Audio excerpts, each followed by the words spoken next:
questão número 19 fala aqui sobre sistema de duas equações do primeiro grau com duas incógnitas, né? E tipicamente o Colégio Naval não pede que você resolva esse sistema, ele pede que você discuta o sistema, ou seja, saber quando que ele vai ter uma única solução, quando ele vai ser um sistema impossível, sem solução, ou quando ele vai ter infinitas soluções. São essas as três situações, né? O sistema pode ser impossível, ele pode ser possível e determinado,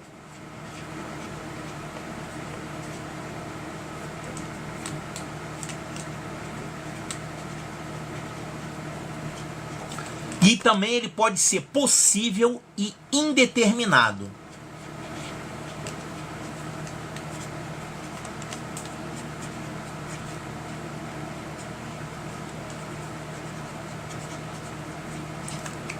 Então a gente fala que o sistema é impossível quando ele não tem solução. Ele é sem solução. Ele é possível determinado quando ele tem uma única solução.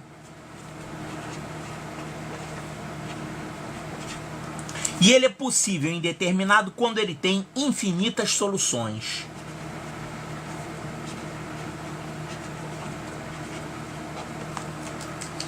E a gente pode identificar sem resolver o sistema, apenas olhando para os coeficientes. Então vamos colocar aqui os coeficientes, porque as perguntas que ele faz aqui são relativas aos coeficientes. Olha aqui, S sempre terá ao menos uma solução se os seus termos independentes forem iguais a zero. Se a razão entre os coeficientes de x for igual à razão entre os coeficientes de y, ele vai ter infinitas soluções, e se a razão entre os coeficientes de x for diferente dos de y, terá apenas uma solução. Então, como é que é isso? Vamos colocar os coeficientes da primeira equação como sendo a, b e c. É isso aqui, ó. Ax mais by é igual a c. Essa é a primeira equação. E a segunda equação a gente chama de A'x mais B'y é igual a C'.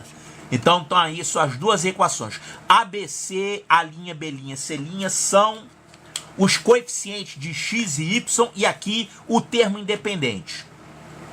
Tá, como é que você identifica um sistema impossível? Um sistema impossível é quando acontece isso aqui, ó. A sobre A'B igual a B sobre B', porém diferente de C sobre C'. Claro, isso aqui quando é possível fazer essa razão. Ou seja, você não pode ter denominador zero aqui, tá? Se ele está falando aqui em razão entre os coeficientes, tem que se considerar que é uma razão que você possa calcular. Você não pode ter aqui 1 sobre 0, 2 sobre 0 e nem 0 sobre 0. Senão não tem sentido você falar em razão. Tá, e o possível determinado como que é? Possível determinado, ficou exprimido aqui. Possível determinado é assim. Você vai ter A sobre a linha diferente de B. Aqui não é linha coisa nenhuma. Como é que eu vou apagar agora? B sobre B' diferente de A sobre a linha. Tá. Então, quando as razões entre esses coeficientes de x e y forem diferentes, quer dizer que o sistema é determinado. Ele tem uma solução. E esse aqui, infinitas soluções, é quando você tiver isso aqui, ó. A sobre a linha igual a B sobre B' igual a C sobre C'.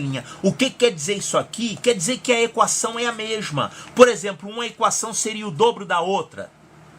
Aí é o sistema indeterminado. Você vai ter infinitos valores de x e y, né? Só que você, para falar em razão, ela tem que existir essa razão. Não pode ser com um denominador zero. Então vamos analisar o que ele falou aqui. S terá ao menos uma solução se os seus termos independentes forem iguais a zero. Observe que aqui nesse primeiro item ele não falou nada de razão. Ele só falou de termos independentes sendo iguais a zero. Então, isso aqui igual a zero e isso aqui igual a zero. Sem calcular razão nenhuma, porque ele não está falando em razão aqui nesse item 1, ele fala, se seus termos independentes forem iguais a zero, vai ter uma solução, pelo menos uma solução, sim, vai ter pelo menos uma solução, que é x igual a zero e y igual a zero. Se você tiver um negócio assim, ó, 2x mais 3y é igual a zero. E 5x mais 4y é igual a zero. Tem uma solução aqui que com certeza é correta, sem fazer conta nenhuma. É a chamada solução trivial. Se você fizer x igual a zero e y igual a zero, isso vai dar zero e isso vai dar zero. É o que a gente chama de sistema homogêneo, né? Então, realmente, se esses termos independentes forem zero, você sempre vai ter a solução trivial. Você poderá ter outras soluções além da solução trivial. Se essa segunda equação aqui fosse, por exemplo, essa aqui, ó, 20x mais 30y é igual a zero, tá vendo? Vou tirar essa equação aqui e vou botar essa no lugar. Essa equação aqui é 10 vezes essa. É uma repetição dessa. Então, se fossem essas duas equações aqui, você teria outras soluções, infinitas soluções. Seria um sistema indeterminado. Mas, independentemente das soluções, a solução trivial sempre vai ser válida quando você tiver os termos independentes valendo zero. Então, isso aqui que ele falou está correto. S terá ao menos uma solução. Poderá ter mais soluções, como nesse caso aqui, quando os seus termos independentes forem iguais a zero. Então, essa aqui está correta. Essa 1 é verdadeira. Agora, muita atenção nessas outras duas aqui, porque ele está falando em razão, tá? Olha só. Se a razão entre os coeficientes de x for igual a dos de y, terá infinitas soluções. Então, olha só. Se ele está falando em razão aqui, é porque faz sentido calcular essa razão. Que essa razão é possível. Não está anulando o denominador. Então, olha aqui, razão entre os coeficientes de x e y é a mesma razão, terá infinitas soluções, é esse caso aqui, né?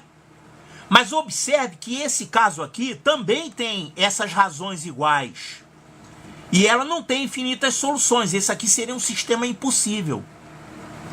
Então, razões iguais, o sistema poderá ser impossível ou então indeterminado. Isso vai depender da razão entre os termos independentes. Se for diferente dessa razão, vai ser um sistema impossível. Se for igual, é um sistema indeterminado. Exemplo de sistema indeterminado que recai nisso aqui. Assim, 2x mais 3y é igual a 5. E aqui eu vou colocar 20x mais 30y é igual a 50. Olha só. Esse sistema aqui é um sistema indeterminado, porque essa equação aqui é igual à primeira equação, só que multiplicada por 10. Então, na verdade, essa equação aqui está de enfeite. Você ficou com uma equação para duas incógnitas. Isso é um sistema indeterminado. Acontece que ainda nesse caso aqui, você pode ter um assim, ó. 2x mais 3y é igual a 5. 20x mais 3y é igual a 6. Como é que pode uma coisa dessa? Aqui você tem uma expressão e aqui... Peraí, aqui é 30y que eu queria colocar, tá? 2x mais 3y, 20x mais 30y. Olha só, essa equação é 10 vezes essa. Como é que você pode ter isso, 10 vezes isso, e aqui você ter 6 e 5? Teria que ser 50, como nesse aqui. Então, desse jeito aqui, você tem, na verdade, um sistema impossível. Você multiplicando por 10 aqui, teria que multiplicar por 10 aqui também. E não está sendo feito assim. Então, assim é impossível. Então, só o fato de você ter razões iguais não te garante nada sobre esse sistema. Ele poderá ser assim, indeterminado, ou poderá ser assim, impossível. Tudo vai depender da razão entre C e C'. Então, isso que ele falou aqui, ó. A razão entre os coeficientes de x é igual. A razão entre os coeficientes de y tem infinitas soluções. Isso está errado. Isso é falso. Essa terceira aqui, se a razão entre os coeficientes de x for diferente da 2 de y, S terá apenas uma solução. Olha só, apenas uma solução é quando acontece isso aqui, ó. A razão entre os coeficientes de x é diferente da razão entre os coeficientes de y. Só isso, independentemente do termo independente. Basta que aconteça isso aqui. Vai ser uma solução única. Então, se a razão entre esses coeficientes de x for diferente da razão entre os coeficientes de y, não interessa o termo independente, isso é suficiente para você garantir que é uma única solução. Então, essa terceira afirmativa aqui é verdadeira. Então, é isso aqui que nós temos: verdadeiro, falso e verdadeiro. Vamos ver as opções? Olha aqui, apenas a afirmativa 1 é verdadeira? Não. É a 1 e a 3 que são verdadeiras. Aliás, tem 1 e 3 aqui, ó. Apenas as afirmativas 1 e 3 são verdadeiras, tá? Isso aqui tá errado. Apenas a 2 é verdadeira? Não é. Apenas a 3 é verdadeira? A 3 é verdadeira, mas não é apenas a 3. É a 3 e a 1. Então aqui tá errado. As 3 são verdadeiras? Não. A pessoa que não prestasse atenção nesse detalhezinho aqui ia marcar que a 2 é verdadeira também e não é. Então, a resposta correta é a letra D de delta.